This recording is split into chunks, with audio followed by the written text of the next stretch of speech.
Buenas, ¿cómo están? Bienvenidos a nuestro segundo programa sobre temas de discusión hacia la elección del 2026. ¿Qué temas deberían estar preocupándonos y deberíamos estar viendo más? Muchas gracias al CIAC por el espacio en este podcast. Y hoy día estamos con Sharif Cajat, que es arquitecto, profesor de la Pontificia Universidad Católica del Perú y autor de este libro, Atlas de la Vivienda Colectiva en Lima, Sharif es una joya, una recopilación de proyectos de vivienda durante el siglo XX. Vamos a encontrar todos aquellos proyectos de vivienda que conocemos y que nos hemos topado cuando paseamos por Lima, pero que es más que eso, creo. Es una invitación a pensar nuestra historia sobre la planeación, el urbanismo, las cosas que se hacían antes y que de alguna manera ya no se están haciendo ahora, a pesar de que en otros países de la región sí se hacen. Entonces, Sharif, solo para comenzar, cuéntanos un poco qué nos deja el libro, qué nos muestra sobre una Lima y proyectos de vivienda colectiva, como las llamas, que tal vez ya no hay ahora. Sí, bueno, gracias por la invitación. Creo que positivamente, si queremos ver el libro, que nos deja la certeza de que se han hecho cosas muy buenas en el Perú por mucho tiempo. Y que a pesar de que han habido cambios en las estructuras políticas, en los ideales o las formas de gobierno, incluso con quiebres de la democracia en aparatos como de regímenes políticos dictatoriales, incluso en todos ellos, casi hasta el final del siglo XX, han habido esfuerzos por resolver la vivienda desde el Estado, ¿no? Y que hoy ya no hay.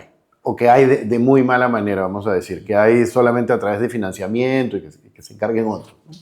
Y creo que el mensaje es que la responsabilidad del Estado en ofrecer salidas de vivienda para la sociedad o para la mayoría de los peruanos tiene que ser por todos los frentes y tienen que hacerse de la mejor manera posible. Y creo que ya se han hecho y que no hay que olvidarlo, ¿no? O sea, hay cosas que podemos aprender del pasado, Sí. en una ciudad que de alguna manera está creciendo, pero que las propuestas de vivienda popular, de conjuntos, de espacio público, ya no están ni siquiera pensadas, digamos, por el Estado. Sí, yo creo que ahora hay en estos últimos años, digamos, después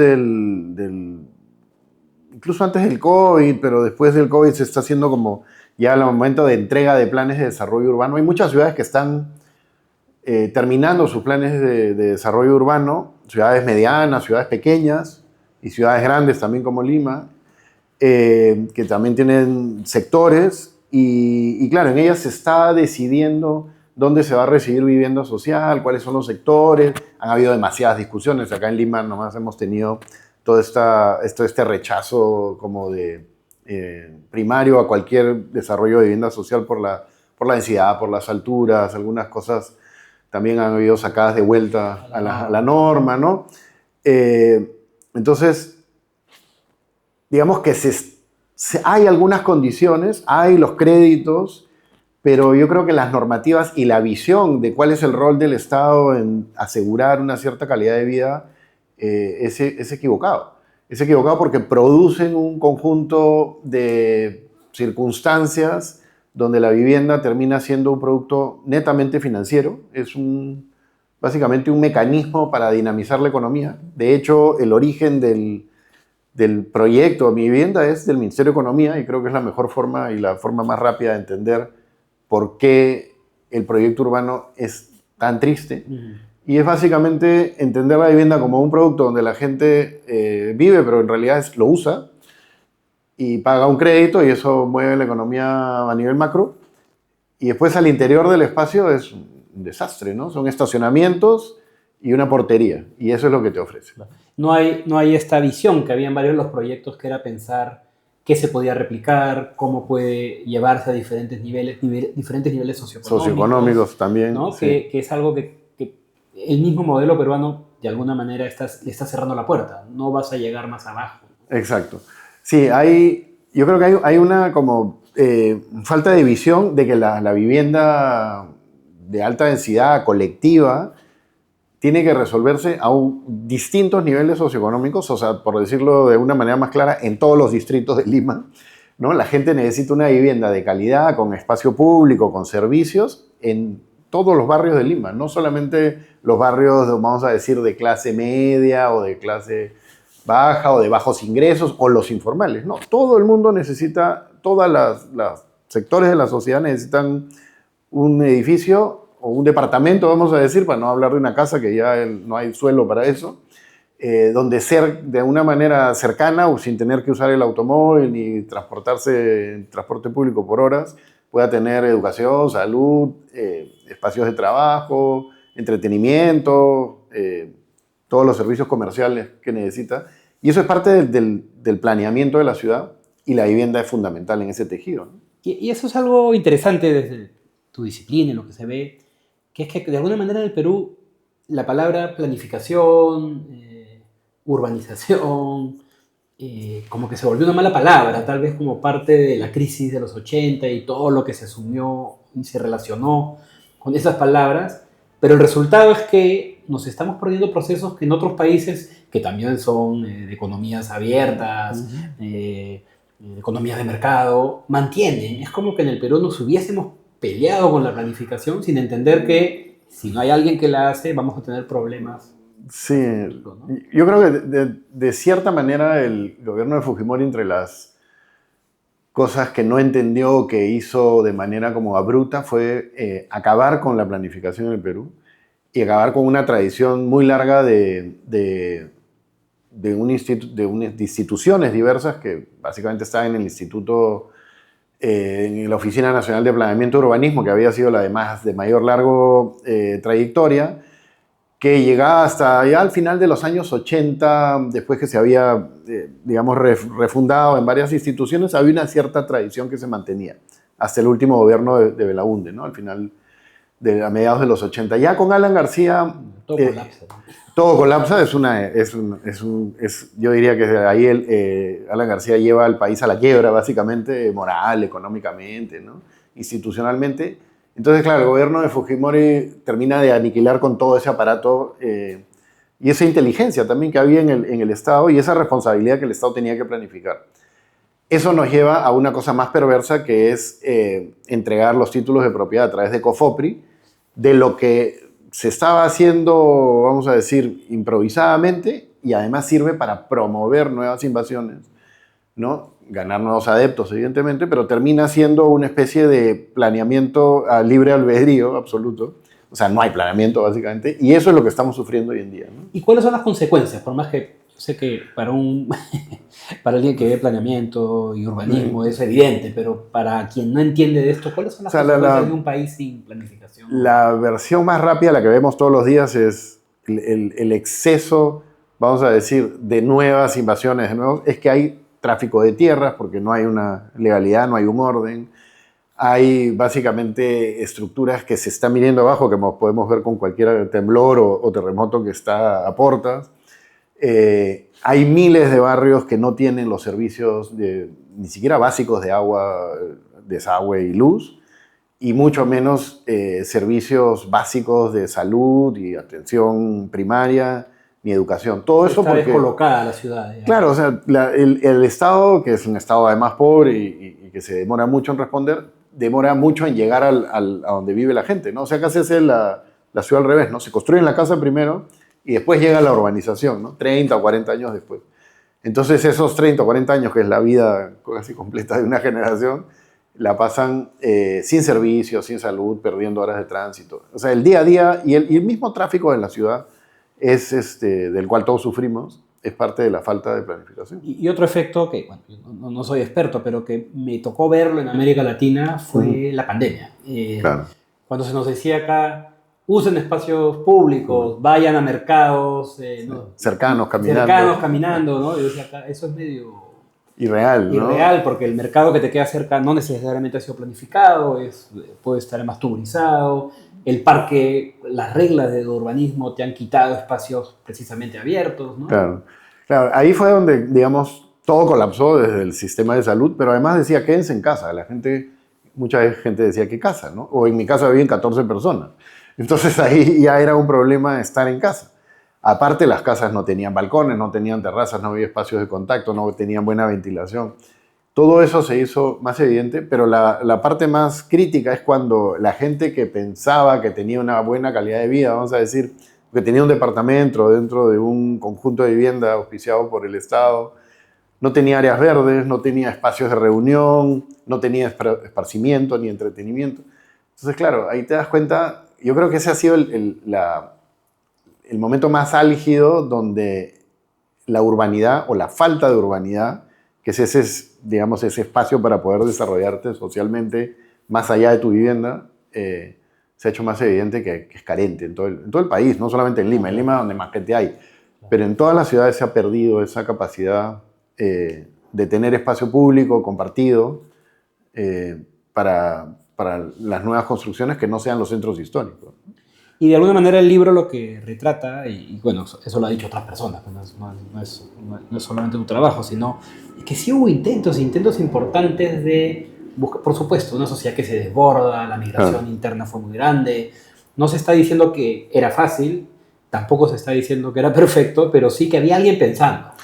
No, de hecho, el libro evidencia que desde los años 10, básicamente, las primeras décadas, desde el centro histórico habían esfuerzos desde la Beneficencia Pública de Lima por crear condiciones de habitabilidad con calidad para personas de muy bajos ingresos o trabajadores que tenían unas familias numerosas y que básicamente no les alcanzaba, ¿no? Y estas quintas, las casas de obreros, en la década del 20 y el 30 se hacen casi 40 casas de obreros, que son vivienda colectiva, que podrían entenderse como unos callejones, pero que hoy día los visitamos y tienen cierta calidad, y tienen espacio público, tienen unas plazuelas, y funcionan bien hasta hoy en día, casi 100 años después. Y uno se los encuentra en varios distritos, como tú decías. No Exacto, es solamente, ¿no?, la vivienda pensada hacia el barrio industrial típico, sino también en un montón de barrios encuentras esos esfuerzos estatales de construir un espacio. Claro, espacios urbanos colectivos con vivienda. Hay desde los barrios altos al centro, después en Jesús María, bueno, y también hay en Miraflores, también hay en San Isidro, también hay en Breña y después en el Cercado. O sea, yo creo que casi toda la parte central de Lima, que es donde había una urbanización clara en los años 50, hasta ahí se hicieron muchas obras que son significativas y son muy reconocibles, ¿no? Y se han convertido en emblemas de los años 50, sobre todo las unidades vecinales que se han convertido en una especie de sello de modernidad, ¿no? Claro. Y es interesante cómo esta vivienda genera una especie de soundtrack para la década de cómo se vivía, ¿no? Claro. Y después en los años 60, claro, muchos de los esfuerzos se van a urbanizaciones periféricas, que hoy en día son más difíciles de reconocer. Muchas, digamos, más o menos privadas o auspiciadas por el Estado a través de mutuales, inversiones que no son tan distintas del Fondo Mi Vivienda hoy en día,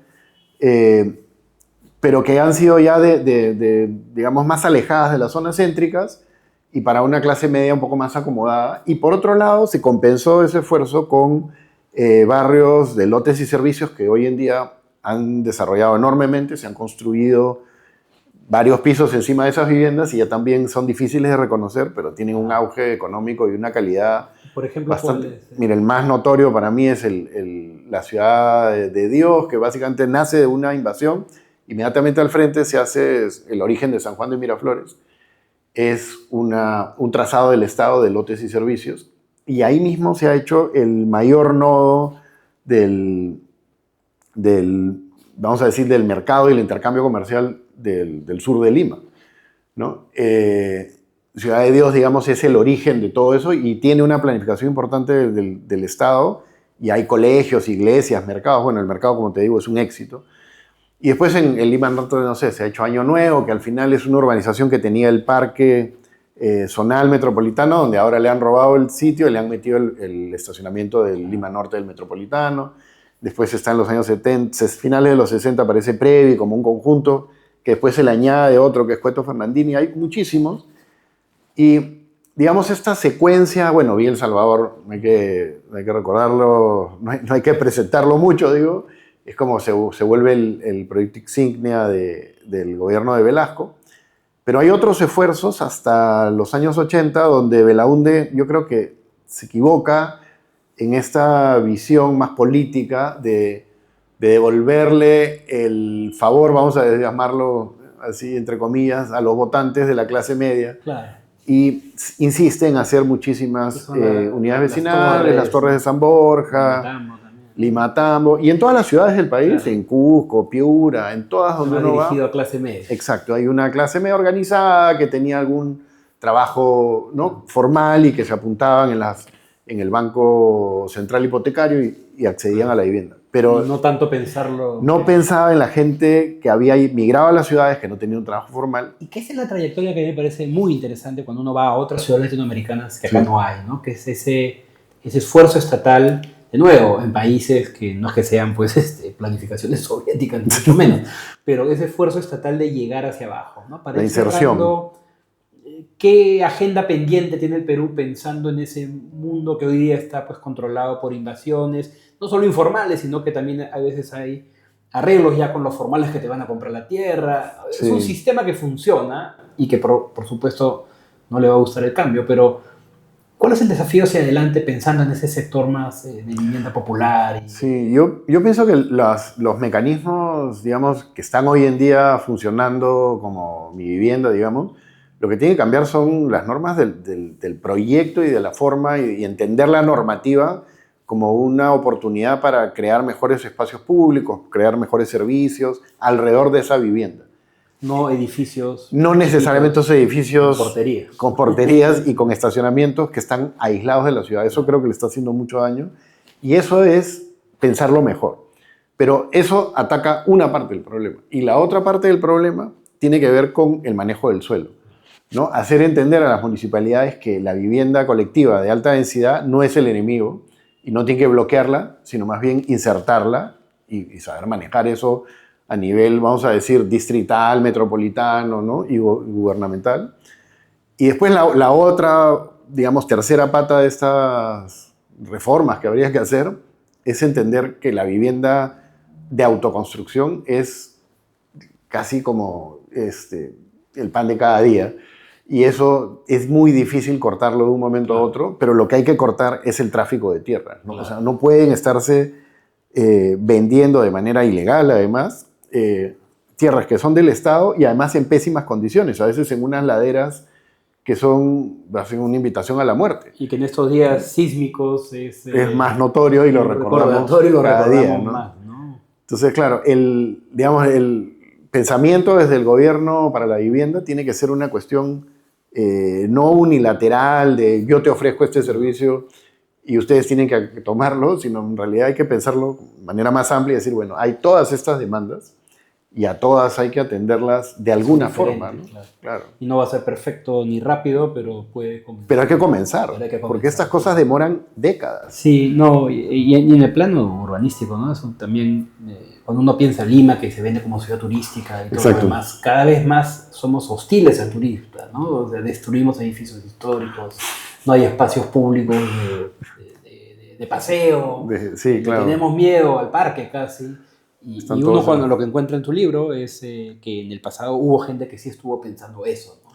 Sí, y a distintas escalas, ¿no? Sí. No solamente la preocupación era desde el gobierno nacional, ¿no?, y cómo actuar en las ciudades, sino cada ciudad se preocupaba por tener espacios de calidad. Y lo que dices de la preservación, digamos, de esta preservación histórica, de algún modo, sin caer en esta idea de la ciudad museo, es importante porque, digamos, lo estamos viendo ahora con el aeropuerto, que es imposible no mencionar, ¿no? Es una estructura potentísima, de calidad, que se hizo en los años 60 a través de un concurso de arquitectura, del cual todo el mundo estaba muy orgulloso del resultado. Y hoy en día hemos hecho un edificio... Y además no es nada ya el aeropuerto viejo. O sea, ya no es nada. Ahora eso resulta que no tiene valor o que le van a convertir en un centro comercial. Y ahora nos vamos a tener que acostumbrar, vamos a decir, a una infraestructura lamentable, de la cual nadie está orgulloso y que en unos meses que todo funcione bien no va a ser más que una caja, ¿no?, sin ningún sentido de, vamos a decir, cívico ni identidad del país, ¿no? Y eso le va dando valor a las ciudades, o en este caso le va quitando valor. Y eso es algo interesante, ¿no? Como que apostamos por el turismo y al mismo tiempo no apostamos por... Las cosas no que es te la ciudad hacen museo, sino cómo adecuar la ciudad para que sea amable, atractiva e interesante para alguien. Y valiosa. Y en ese sentido la vivienda es el tejido que sostiene toda la ciudad. O sea, los monumentos, las iglesias, son los momentos especiales, ¿no? Son los momentos especiales dentro de la ciudad. Y la vivienda, que es la que hace todo el trabajo, no tiene calidad. Bueno, muchísimas gracias, Sharif. Ha sido un gusto y creo que estas cosas son aquellas que probablemente no estén muy presentes en la campaña que viene, Pero que deberían estar. estarlo. No, muchas gracias a ti, Eduardo. Bueno, muchas gracias y por favor síganos en nuestras redes sociales. Ya vienen más programas de este tipo.